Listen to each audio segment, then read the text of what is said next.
Hello and welcome to this week's Women's Football Chat. My name is Chris Gadsby. I'm here every Thursday at 6 p.m. bringing you the very latest from the third and fourth tiers of women's football in England. That's the FA Women's National League. Got plenty to go through this week. I hope you enjoyed my chat with Jamie Phillip of Cardiff City Ladies last week. Got another manager on for you, which the title of this episode may give away which team they are the manager of, but got that coming up for you shortly. What we have first, though, is a look at some of the news from the past 7 days. The big news, of course, is that we've had the draw for the quarterfinals of the Cup and the Plate competition, and they were drawn live on TalkSport 2 on Monday evening at about 7:15 p.m. Something that Carol at the league told me. They've been trying to get on a bigger platform for a very long time. This is clearly what the league meant by ways to better publicise the draw from now on. And I have to say, it's great. It's a move in the right direction. I think for me, I still prefer the draw being videoed, but being on TalkSport 2 national radio, it's a step in the right direction. I've criticised the league where I feel the league needs criticising at times on this show over the past 60 odd episodes.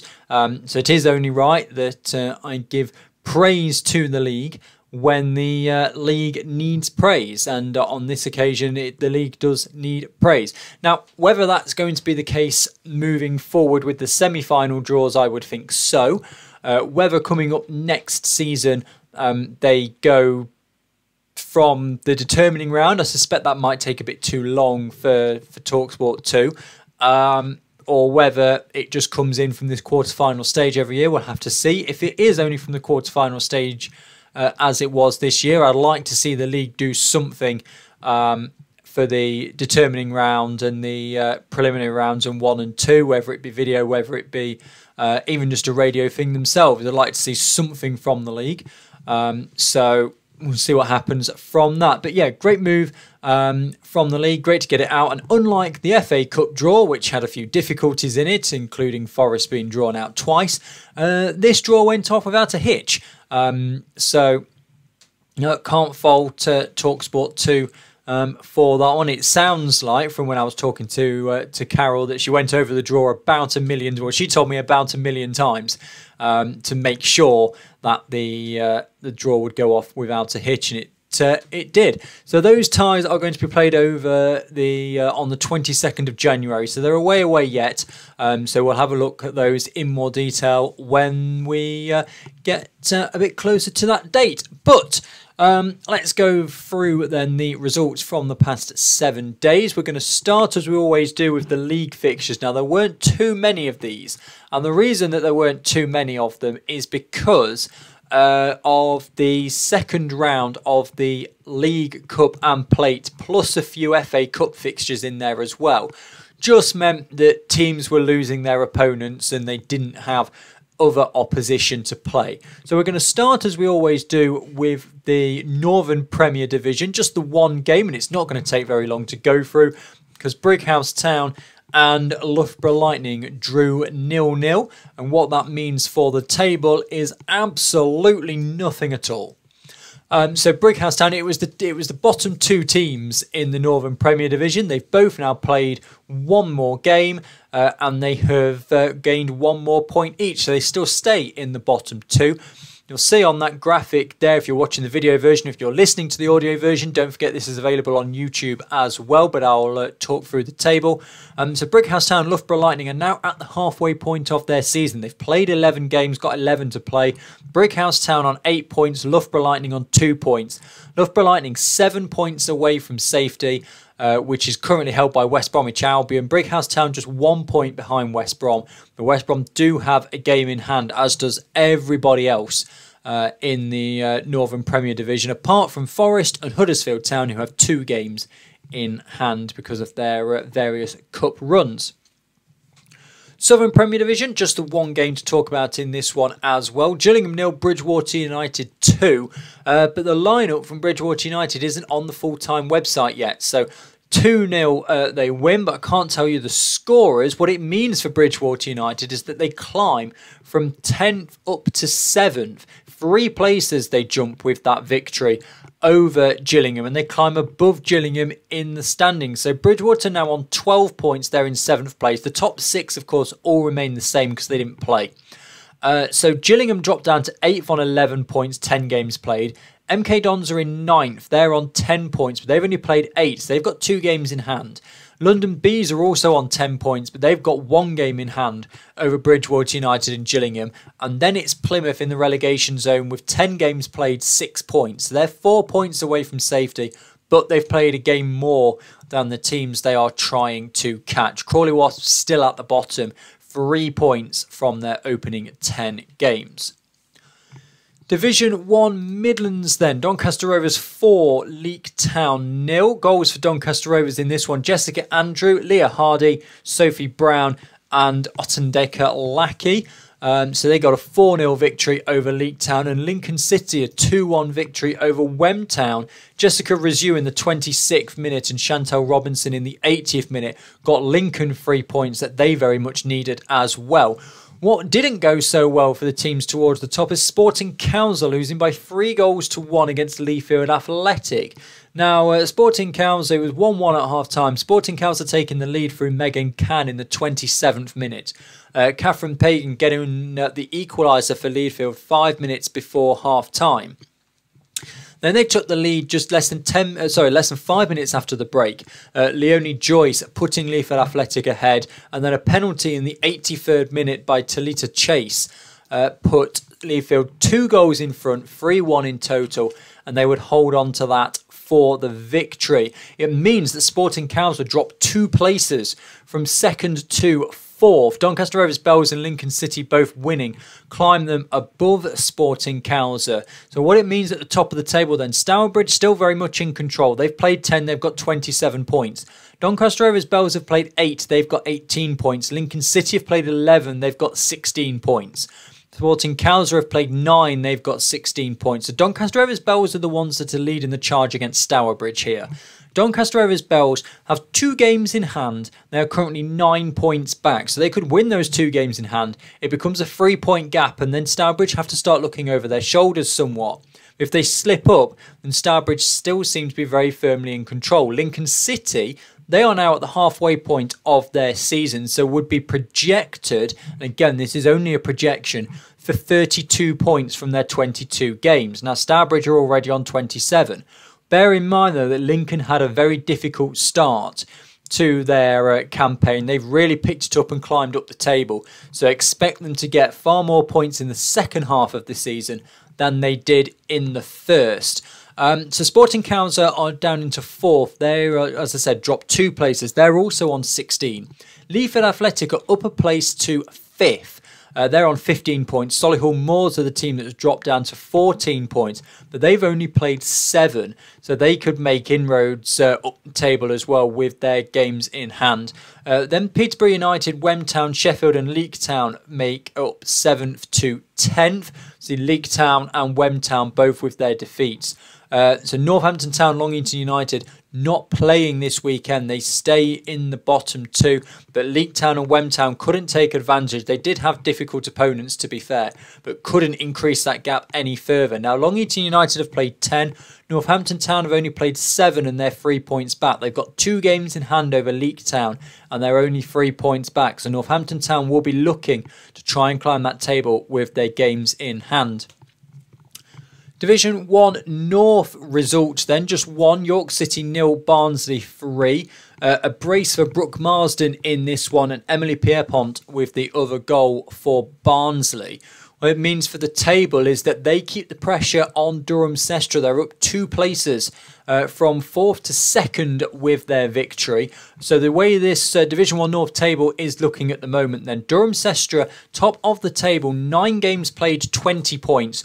Barnsley and Newcastle United, 9 games played, 19 points. And Leeds United, 9 games played, 16 points. It would appear, although of course things can change second half of the season, as though it's going to be those 4 that fight for the title. Now, Stockport County, they're only a game back on 15 points, as are Middlesbrough. They could pour themselves into that without too much difficulty, but they have played a game more. They've played 10. So they have less opportunity for points. Then there's a 4-point gap back to Hull City, who are on 11. And I think from that point, from Hull City down, Hull City in 7th at the moment, there's only a 4-point gap between Hull and Merseyrail in the relegation zone. So it seems to be in Division 1 North, there's starting to be a split between the top half and the bottom half. We'll see how that unfolds over the next few weeks. Right, Division 1 South East then. Actonians 5, Cambridge City 1. Goals for Actonians in this one: Sarah Coomson, Shauna Manelli, Rochelle Shakes, Natsumi Kano and Jasmine Williamson. Cambridge City's only goal coming to Ellen Marsden. Cheshire United 1, AFC Wimbledon 4. Goal for Cheshire United, Kierna Shanti Marie Dill with their only goal. But goals for Wimbledon, 2 penalties in this one. So goals early on, Ashley Hinks and Rebecca Bath in the first half for Wimbledon. Then in the second half, 2 penalties, 78th minute and 93rd minute, both scored by Ashley Hinks to give her a hat-trick for the afternoon. So 4-1 Wimbledon win over Chesham, and then a big victory which we were kind of expecting for Hashtag United away at Hounslow. 13-0, 8-0 at half time. They were 4-0 up after 11 minutes. Were Hashtag United. Hounslow, it appears from the full-time website, have signed some more players. They've now got 16 registered players, and they seem to be able to complete games now. There's still nothing from the league or the teams about that abandoned game against Ashford last weekend, although the rumour is that that will have to be replayed because they just didn't get far enough through the game. Hashtag United then, a 13-0 victory for them. 5 goals for Kelly Welfall, 2nd, 10th, 36th, 37th and 75th minute. A hat-trick for Samantha Rowland in the 5th, 11th and 90th minute. A hat-trick for Grace Gillard, 58th, 88th and 91st minute. Sasha Adamson in the 40th minute and Malika Apinda-Gill in the 41st minute get the 13 goals. Is that total 13? No, there's another one in there somewhere. 3, 6, 7, 8. Oh no, sorry, it does total 13. So that's all 13 goals for Hashtag, who made 4 substitutions at half time with the game 8-0 up, obviously saving their legs. But another heavy defeat for Hounslow, who are really struggling this season, continue to struggle. Played 7 with a minus 34 goal difference. That's 4 times this season in the Southern Division 1 South East. So 4 times out of their 7 games they've conceded double digits. Have Hounslow. The South East table, Actonians with their victory have climbed 3 places in the middle. They're up to 4th. The middle is quite tight in Division 1 South East. London Seaward, Cambridge United, Queen's Park Rangers all drop a place because of that victory for Actonians. So Hashtag United remain at the top. They're now 6 points clear of both Norwich City and of Wimbledon, although they have played 1 game more, so that could drop back down to 3 points. Although if you look at the goal difference of Hashtag United, their goal difference is 39, Norwich's is 13 and Wimbledon's is 12. So it feels as though that's an extra point for Hashtag United because their goal difference is 26 better than Norwich City's. Actonians then into 4th. They're on 13 points. London Seaward on 13. Cambridge United on 11. Queen's Park Rangers on 11. Cheshire United stay where they are after their defeat because the teams below them, well, they would have stayed where they are anyway, but Cambridge United don't pull away. So, yeah, Cambridge City, don't pull away from Hounslow at the bottom. Hounslow remain at the bottom, a minus 74 goal difference from their 7 games, but they have games in hand over Cambridge City. It just takes 1 victory for Hounslow, just 1 game where it goes their way, and they can get themselves level on points with Cambridge City. And then, of course, anything can happen when those 2 sides come up against each other in the second half of the season. Division 1 South West then, final league fixtures to look at. Maidenhead United 1, Keynsham Town 2. Keynsham taking an early lead in this one. Gemma McGuinness with a brace, 14th and 28th minute. So they go 2-0 up by the half-hour mark. Natalie Cowell gets one back just after the hour mark for Maidenhead United, but it's the only goal they can score, and Keynsham take the 3 points. And then surprise, surprise, Cardiff City winning by 4-1. They did go 4-0 in front in this one, but then Chelsea got one back just before time. Goals in this one to Cardiff. They come to... seems to be missing a goal here from Cardiff. Corey Williams with a goal. Ingrid Alland with a goal as well. And Thierry Jo Guavin with a goal for Cardiff, although that's only 3 of them.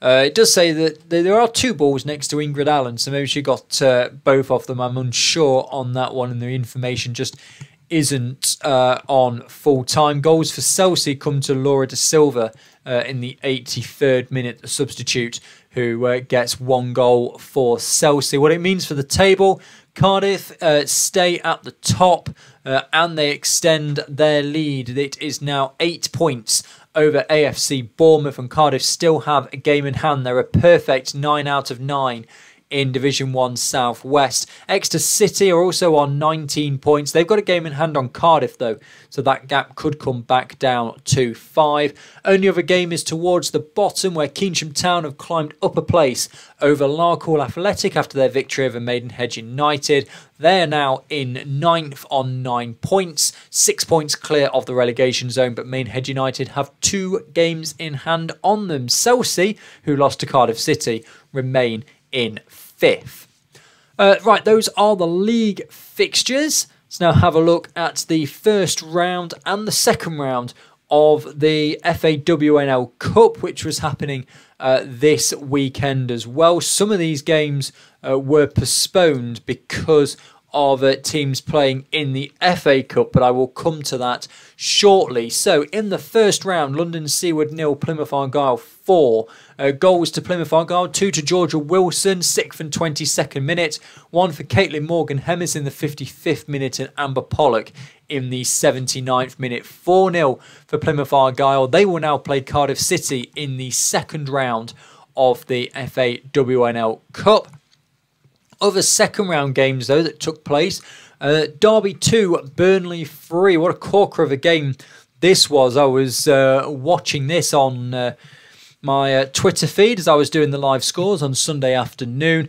Sarah Greenhow get one for Burnley, just before half time. 1-0 they went in at the break.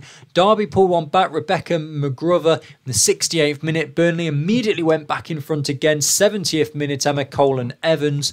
Derby then equalised again, 78th minute, Jessica Camwell. It looked for all the world as though we were going to go to extra time in that one. But in the 96th minute, 6 minutes of added time, Evie Priestley put Burnley in front, and they were able to hold on for the 3-2 victory and didn't even need extra time. Derby County out of the FAWNL Cup.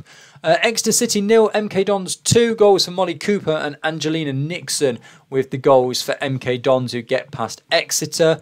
Middlesbrough lost convincingly to Huddersfield Town by 6-1. Jessica Dawson with Middlesbrough's only goal of the game. Huddersfield, Katie Anderson in the 12th minute, Laura Elford in the 23rd and the 43rd minute, Brittany Sanderson in the 50th minute, Laura Hume in the 57th and the 67th minute. 6-1 Huddersfield Town win over Middlesbrough. Stoke City against Nottingham Forest, a 4-2 extra time victory for Nottingham Forest. 2-2 at the end of 90 minutes, where Stoke had gone in front thanks to Roisin Cavell in the 24th minute, Charlotte Greengrass equalising for Forest in the 48th, and then going in front for Yasmin Mosby in the 50th minute.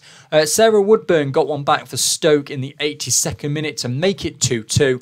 That's how it finished at the end of the 90, went into extra time. Rosetta Taylor coming on for Forest coming on for Forest in the first half, replacing May Moncaster. 6 minutes into extra time, Rosetta Taylor put Forest in front. Then Neve Reynolds, with 9 minutes of extra time to go, made it 4-2. Stoke City had Cara Jones sent off in the final minute of extra time.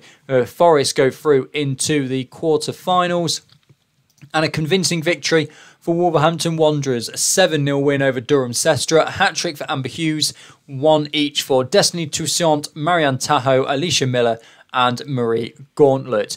Portsmouth against Oxford United was postponed because Oxford were in FA Cup action. Watford against #United for the same reason with Watford. Those cup games, the playing of those postponed cup games is going to take a little bit of time because there is, there's the FA Cup this weekend. None of the teams, fortunately, are in County Cup action the week before Christmas. So those 3 second-round games, #Watford, Plymouth against Cardiff, and Portsmouth against Oxford are going to take place on the 18th, apart from #United against Watford, which is taking place on the 17th to avoid a clash with the World Cup final.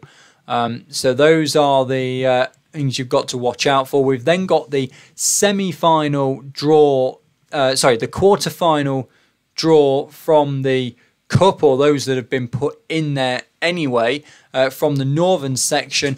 Burnley against Forest, Wolverhampton Wanderers against Huddersfield Town. But that's, as I said, I'm going to get to all of that in January.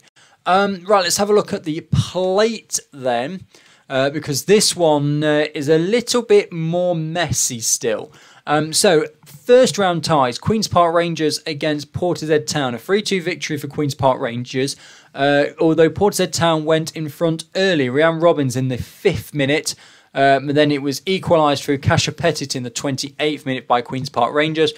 Portishead go back in front again. Ellie Stripple make it 2-1 to them. Amelia Cutler in the 46th minute brings Queen's Park Rangers back level 2-2. They then go in front in the 70th minute, making it 3-2. Now, Hounslow against Southampton Women was postponed because Southampton Women were playing in the FA Cup. So that's a first round game that still hasn't been played. That's been played this weekend. We'll get to the fixtures shortly. So if we have a look at the second round then, we've got Peterborough United 0, Stourbridge 4. Goals in this one for Stourbridge, Hannah Fishwick in the 17th minute, Alex Nicklin in the 47th and the 50th minute, and Kiera Chanel Scarlett in the 86th minute. A 4-0 victory for Stourbridge, getting revenge for the FA Cup tie that they lost against Peterborough. Then we go to the game of the round in the plate. Fylde against Boldmere St Michael's. A 3-3 game after extra time that went to penalties. Faye McCoy 2 and Amy Hughes 1 for AFC Fylde. Boldmere St Michael's, Jade Formerston, Trina Greaves and Katie George with the goals for Boldmere St Michael's. Boldmere St Michael's went 2-0 up in the penalty shootout as well before Fylde came back. So really was a dig-in effort from Fylde, but they get themselves in the draw for the quarterfinals of the plate. Cambridge United 2, Cheltenham Town 4. Good result for Cheltenham here. Emma Congrave in the 5th minute. Emily Owen in the 43rd minute. Henna Butcher in the 90th minute. There's goals missing from this on full time. Sarah Wiltshire with the goal for Cambridge United. Looking for penalties in this one. Penalty Cheltenham Town, Emily Owens. She got 2 in that game. Doesn't seem to be any indication. Sarah Wiltshire with a penalty for Cambridge United as well. So that's all the goals from that one. Leeds United 2, West Brom 1. A brace for Macy Ellis for Leeds United with their 2 goals. West Bromwich Albion not, the information's not on full time. And Northampton 2, Hull City 3. No information about Northampton's team. At Hull City, Rachel Ackroyd, 58th minute. Laura Bartup in the 75th minute. And a penalty also scored by Laura Bartup in the 52nd minute. Crawley Watson against Ashford Town postponed because of Crawley being in FA Cup action. Speaking of the FA Cup, 3 games to take you through. These were games that couldn't be played when the rest of them were. London Bees beat Southampton Women by 3 goals to 0. 2-0 up at half-time in this one. Nikita Winnett, Bolu Fisher and Juliet Kinde Adwabale with the goals for London Bees. Watford brushed aside Crawley Wasps by 6-0. Hopefully there's a couple of penalties in here as well. Penalty to Helen Ward in the 20th minute. Andrea Gorgiou in the 49th. Florence Fife in the 54th. Helen Ward in the 66th. And Poppy Wilson in the 69th. That's only 5 of them. The 6th goal hasn't been put on the system, but Watford beating Crawley Wasps convincingly, but not as convincingly as Oxford United beat Liscard Athletic Women of the 5th tier, 13-0. A brace for Leah Burridge, 64th and 70th minute. Reva Castley in the 32nd. Naomi Cole in the 35th. Carly Johns, 16th, 21st and 51st. Hat-trick for her. Sarah King, 36th and 86th. Daisy McLaughlin, 48th. Aisha Swaby, 78th. Lacey J. Liggett, 83rd. And that is 3, 4, 5, 6, 7, 8, 9, 10, 11, 12. Only 12 of them. Is there a penalty in there somewhere? An opposition own goal in the 37th minute is the other goal for Oxford United. So they are through to the third round. And we'll have a look at the third round draw later on in the show, because we do have another guest to introduce. Now, I was lucky this week. I was able to speak to Moneyfields manager Karl Watson about how his side are finding life in the FAWNL, and he explained to me that they've got big visions for the future, and work is well underway on bringing that vision to life. So here we go, my chat with Moneyfields manager Karl Watson. Well, Karl, thanks for joining me. First of all, how are you finding it in the FAWNL with Moneyfields? Hi, Chris. Yeah, I've been there before. Actually, I've spent 4 years working at Portsmouth Women. So we were in the Premier League then, and the year we won it, I was working there. So I knew what it was about, and it was the target when we first set Moneyfields up was 3 promotions, 3 seasons to hit the National League. And it's much more enjoyable now we're there. It was a bit of a hard 3 or 4 years work to get there, but it's much better now. Yeah, I mean, you went unbeaten last year, and you had to go unbeaten to go up. Those 2 games towards the end were really important. Is it now perhaps you've kind of carried that momentum through into this year? Is it going perhaps a bit better than you expected? No, the opposite, actually. I believe that our squad's capable of getting promotion again. But we've had quite a few stumbling blocks in our way this year. I don't know if you know about our new ground development. No, tell us more. Well, we've got a new £7 million ground development going in, the John Jenkins Stadium in Portsmouth, which is our club has a 100-year lease. PITC own it. Pompey Women are going to be playing there as well. But it's going to have a main stadium pitch, analysis rooms, gym, bar, restaurant, like lots of stuff going on inside. There's a boxing club. Then there's a second pitch over the back, which is, again, another full size. And a 7-a-side pitch is a state-of-the-art thing. But unfortunately, as with a lot of these things, it was due to be finished October the 14th, and we're nowhere near yet. So training's been sporadic and not as regular and stable as we'd like. And that obviously affects performances. So, yeah, we're kind of... We're going to be in there. We're going to be top 3, 4, but it's going to be very difficult. Not impossible, but very difficult to win the league this year. I think it's made all the more difficult by the fact that Cardiff have gone 100% record so far this season. But it brings one nicely to what I was going to say there, whereas you're 7th at the moment, but you've got 2 games in hand on the likes of Bournemouth and Exeter up at the top, and you're 8 points behind at the moment. If you were to win those, that would become 2 points, and then you're right in the mix, and you had a couple of draws against them in the first couple of games. I mean, you couldn't have had much more of a difficult start to the season with those 2. No, but it was an exciting start. It was exactly why we went through all the sort of monotony of getting out through the lower leagues, because the players we've got are top level players.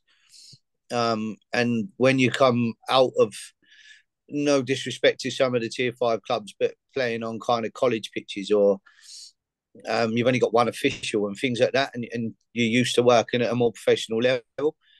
It was it wasn't daunting. It was what we were there for. It was exciting. That was what the whole 3-4 year project due to COVID was about. And we should have we should have beat Exeter. We had 2 or 3 good chances to take that. Unfortunately, we gifted them a goal. And it was pretty much the same against Bournemouth. We dominated play against Bournemouth, but they didn't have a shot on goal till the 83rd minute, I don't think. And in the second one, in the 87th minute, they scored. We managed to get an equaliser, which was just, very just. It was well deserved to take those 2 points. But those 2 could have been 6, should have been 6. And then we would have been, in a whole different mindset and looking at Cardiff, trying to get Cardiff to look over their shoulder. But I did go and watch them the weekend. They are very impressive. Yeah, I mean, one thing we should note with Moneyfields as well at the moment is that of the 6 league games you've played, I think I'm right in saying only one of them's been at home in the league. You've got a lot of home fixtures coming up in what is the remaining 2/3 of the season for you, which will probably play into your hands as well. It will if we have a home. Well, yeah. Yeah, so it depends on, obviously, you've got January can quite often be a washout. Mm-hmm. So if there are grass pitches, it can be a very frustrating time of year, January, and February tends to turn colder. But yeah, look, we're working with local clubs at the moment who are accommodating us. Baffins have let us play a couple of games there. Fleetlands are letting us play there this weekend. So yeah, of course, not travelling is an advantage. This weekend, for instance, 6 of our girls live in Gosport where the game's being played. So for them, it's kind of walk out your front door and with your boots under your arm. It's going to be nice for them. Yeah, I think it makes it kind of necessarily more impressive is perhaps not the right word, but I think a lot of people outside, and certainly myself as well, didn't realise that you kind of didn't have a permanent home at the moment and that's still under development. Yeah, well, obviously, as I said, it was originally going to be the first month was going to be difficult, maybe 6 weeks, and then we would have all been in the home ground and it would have all been lovely. But there's been one or two major delays, and obviously the cost of living's gone up, materials has gone up, the build's gone up, so they've all been haggling over who's paying the differences and bits and pieces. There's lots of different reasons for it, but on a football sense, obviously, it's very frustrating. But eventually, next season, hopefully down the line, it'll be a wonderful arena that will be able to get some momentum in and have a real go. Yeah, I mean, you've shown already this season. I mean, taking third tier Crawley to extra time in the cup as well. I know you're out of the cups now, but it does seem as though it's certainly a team moving in the right direction. I mean, how are you finding, particularly with this ground moving, like attendances and ticket sales doing? And you've got obviously Portsmouth so close as well. Yeah, it's not been. It wasn't too bad in the 2 games at Baffins. I mean, we were unfortunate. The first game of the season would have been a hell of a lot busier but they had Victorious Festival that weekend, so it was a huge festival in the city. So everyone was there. Went there. I think with the youngsters that came in, there was something like about 140 coming in. But you're right, to build up a fan base, which we started to do last year. Funny enough, we started to have 57, like the 50, the big coaches, 57 seaters with kids running around in Moneyfields kit and flags hanging out the back with money. It was great towards the end of last season. We started to build that fan base up. And I really do, and I do believe that will continue once we get some sort of stability and people know where we're going to be next Sunday, Yeah, it certainly seems that you're a club doing things in the right way in terms of building this home up, building this fan base up, rather than, obviously you want to win every game, don't get me wrong, but it's not we must win now, we're going to bring loads of people in and it doesn't really matter. It's building it up in the right way. Yeah, I think maybe for during the period when we were going for the promotions to get through the leagues, it was a little bit more one-dimensional. It was about, because the ground development was in planning and about to start. So it was a case of, let's get the first team established, let's get up through these leagues, and then once we're in the new ground, and we can then start to build the youth section, and we've got mini monies now, and under 18s reserves, and the age groups all filled up. So now we've done everything kind of on schedule. But yeah, so this year is just going to be a very frustrating one for everyone, and then next year hopefully we can have a real proper. And the expenses are presumably a bit more as well, having longer trips to the likes of St Austell and Cardiff. And you've obviously not done it yet, but so when you were in the Southern Regional Premier Division, was it was a bit closer with the teams, was it? Yeah. The travelling wasn't as bad. I mean, you had Wycombe Wanderers, Abingdon, clubs like that, Oxford that were in the league. That was about as far as you went, which is what, hour and a half. Not bad at all. But like I said, a lot of these girls have played higher level anyway. So some of them have come out of tier 3, tier 4 clubs.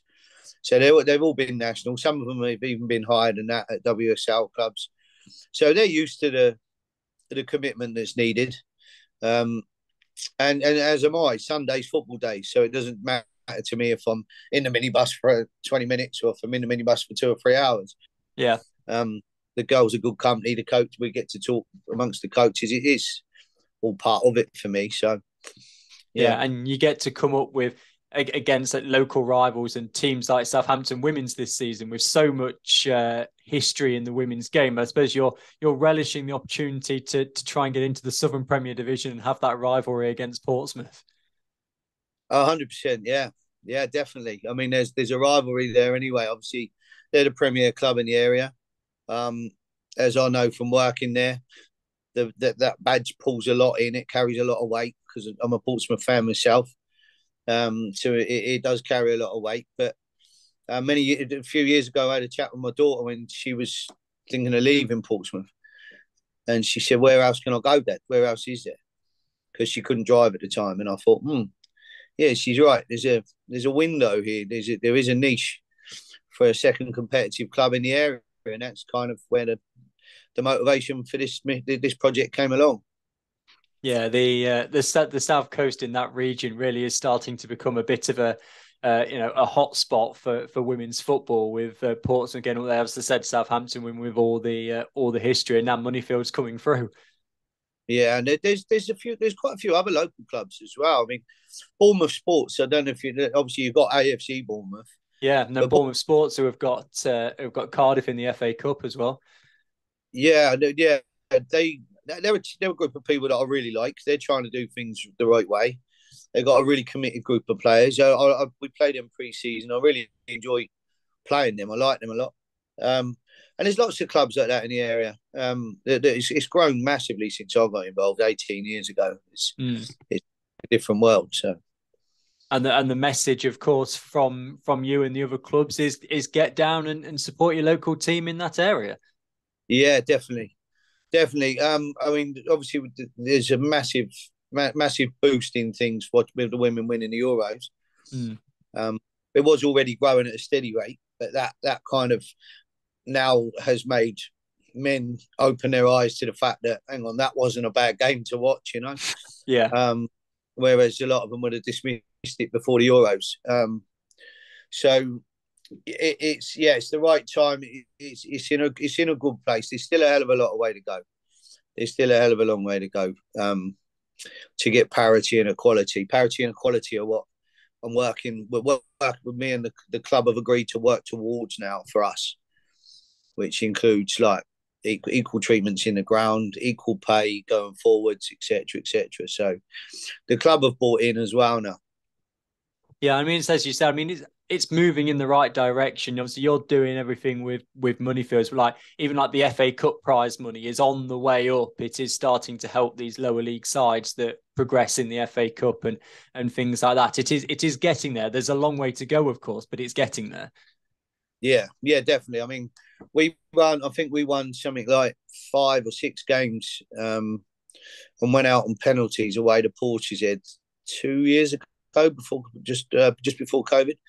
And in those 5-6 games, we won £1,100. Whereas like the first game we won against Hastings this year was worth £4,000. So yeah, it does make a difference. It does help a lot. Shame and sadly, as you brought up earlier on, despite dominating Crawley for 70 minutes. We let them off the hook. Otherwise, we win a lot more money. Yeah. No, well, Karl, thanks so much for joining me and to let everyone know a bit more about Moneyfields, and best of luck for the rest of the season. Hope to see you higher up that Division 1 Southwest table. Yeah, keep your eyes open, Chris. Thank you very much. We're going up again.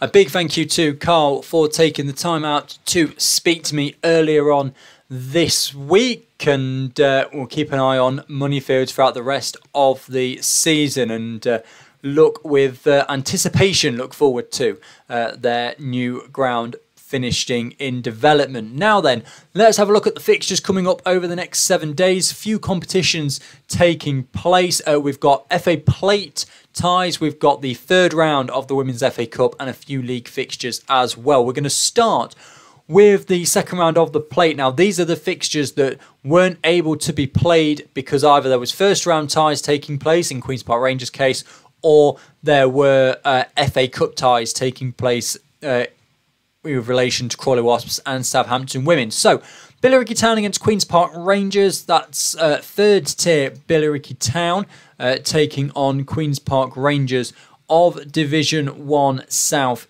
East. So you would favour Billericay Town in that one, but of course Queen's Park Rangers will go in there with every intention of getting a bit of an upset. Crawley Wasps against Ashford Town, that's bottom of Tier 3 against 9th in Tier 4 in Division 1 South East. And then Hounslow against Southampton Women is bottom of Division 1 South East against high-flying team, I think they're 4th off the top of my head. I will just double check that though, because I don't want to do a team a disservice. Yes, 4th in Division 1 South West as Hounslow host Southampton Women. So those are the FAWNL Plate ties. Now we've got the third round of the Women's FA Cup, and this is the round that everybody wants to win because those Super League sides are coming in round 4. Now, we have, these are all of the ties. Every tie involves either a championship side or an FAWNL side. As I did last year on the show, I'm going to keep following the FA Cup until there is no longer an FAWNL side in it. Now, last year, Ipswich Town got to the quarter-final stage. We'll see how far an FAWNL side can get this season. Some of the high-flying teams have got tricky ties in the third round with championship sides away from home. So we'll see how they get on. But Coventry United of the Championship host 4th tier Stockport County. Burnley of the Northern Premier Division against Norwich City of Division 1 South East. Peterborough United of Division 1 Midlands host Durham of the Championship. Leeds United of Division 1 North host Stoke City of the Northern Premier Division. Birmingham City of the Championship, they take on Huddersfield Town of the Northern Premier Division. Blackburn Rovers also the Championship. It's an all-championship affair in that one. Blackburn Rovers against Sunderland. Liverpool Feds of the third tier Northern Premier Division, all Northern Premier Division tie as they take on West Bromwich Albion. Sheffield United of the Championship host Nottingham Forest, currently second in the Northern Premier Division. That one's at Bramall Lane. Second page, Newcastle United of Tier 4, they host Wolverhampton Wanderers, top of the Northern Premier Division. Two teams going well in their respective leagues. Solihull Moors of Tier 4 against AFC Fylde of the Northern Premier Division. Cardiff City, top of Division 1 South West, they take on Bournemouth Sports, the only side from Tier 5 or below remaining in the competition. Difficult tie for Bournemouth Sports. Bristol City of the Championship against Southampton, of course, newly promoted to the Championship after winning the playoff against Wolves last season. AFC Wimbledon Division 1 South East against Gillingham of the Southern Premier Division. Hashtag United, top of Division 1 South East, take on Actonians in an all-South East tie. Crystal Palace of the Championship take on Watford, who of course were there last season. Watford now in the Southern Premier Division. And Lewis of the Championship against London Bees of the Southern Premier Division. Finally, Ipswich Town of the Southern Premier Division against Portishead Town of Division 1 South West. London City Lionesses take on Portsmouth. Charlton Athletic of the Championship against MK Dons of the Southern Premier Division. And in an all-Southern Premier Division tie to finish it off, Oxford United against Plymouth Argyle. Those ties all on Sunday then. As I said, the fourth round with the Super League sides going into the competition is taking place. Well, the fourth round draw will be after this weekend. We are guaranteed to have at least two fourth tier or below sides in the fourth round, either Cardiff or Bournemouth Sports or Hashtag United or Actonians. So we are going to definitely have two tier 4 sides in the fourth round. How good would it be if they got a tie against a Super League side? Let's finally just finish off then with the league fixtures that are coming up. These are teams that are out of their respective cup competitions. So Brickhouse Town in 11th take on Bournemouth St Michael's, who are currently in 9th in the Northern Premier Division. Brickhouse Town could get themselves out of the bottom 3. In fact, they could lift themselves up as high as 8th. Division 1 Midlands then, Doncaster Rovers against Lincoln City. That's second against third, and great for Stourbridge because, of course, both those sides can't win. Long Eaton United against Northampton Town. That's a battle of the bottom 2 as well. So that'll be an interesting one. Either side, Long Eaton United could lift themselves off the bottom. Northampton Town could get themselves out of the bottom 2. That's because Leek Town are hosting Leafield Athletic. If Leek Town lose, Northampton win, then it'll be Leek Town in the bottom 2. That other fixture there, Stourbridge against Sheffield. That's first against 9th. Stourbridge will be looking to increase that gap. I suppose the ideal result for Stourbridge is a draw or a Lincoln City victory. Either would end up with second place being on 19 points. So Stourbridge then could extend their lead up to 11 at the end of this weekend. Division 1 North, 4 fixtures to talk about. Barnsley against Chorley, Hull City against Merseyrail, Middlesbrough against Bradford City, and York City take on Norton and Stockton Ancient. So Barnsley against Chorley, that's second against 10th. Durham Sestra not playing, so a win for Barnsley would put them put them top of the table, and they would need a win unless they draw 3-3 or higher to then go top of the table on goals scored. Chorley are looking to put a bit of distance between themselves and the bottom 2. They're on 8 points at the moment. They want to get up to 11 and try and make it a 4-point gap. Hull City take on Merseyrail though. Merseyrail, of course, want to get out of the bottom 2. Hull City in 7th. Middlesbrough take on Bradford City. That's 6th against 12th. Again, Bradford City could lift themselves out of the bottom 2 if they win and other results go their way. It's very tight in Division 1 North. York City against Norton Stockton Ancients is 8th against 9th. Both of those sides trying to pull away from the bottom 2. So plenty of movement in the bottom half of Division 1 North potentially this weekend. Just one game in Division 1 South East. Queen's Park Rangers against Cambridge City. Queen's Park Rangers then in 7th. Cambridge City in 10th. Again, an opportunity to lift themselves away from Hounslow. And finally, Division 1 South West. AFC St Austell against AFC Bournemouth. St Austell in 12th, Bournemouth in 2nd.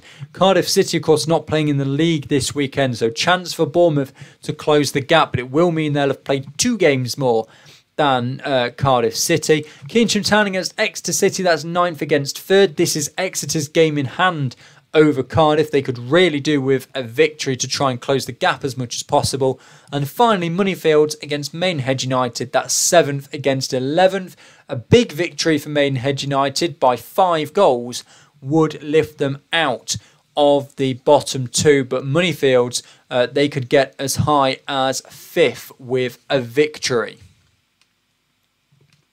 And that'll about do it for this week's Women's Football Chat. Thank you very much for joining me as always, and a big thank you to Karl for taking time out to chat to me as this week's guest. So lots of FA Cup action taking place on Sunday. If your team is still in it, hope they get through and hope they get that dream tie against a WSL side in the 4th round. But thank you very much for watching and or listening. As always, keep supporting your local women's football team, but make sure you wrap up warm and check their social media before you travel, because it is meant to get very frosty over the weekend. It already is in some parts of the country, so check your game is on before you travel. But keep supporting your local women's football team. As I said, thank you very much for watching and or listening this week's Women's Football Chat, and goodbye.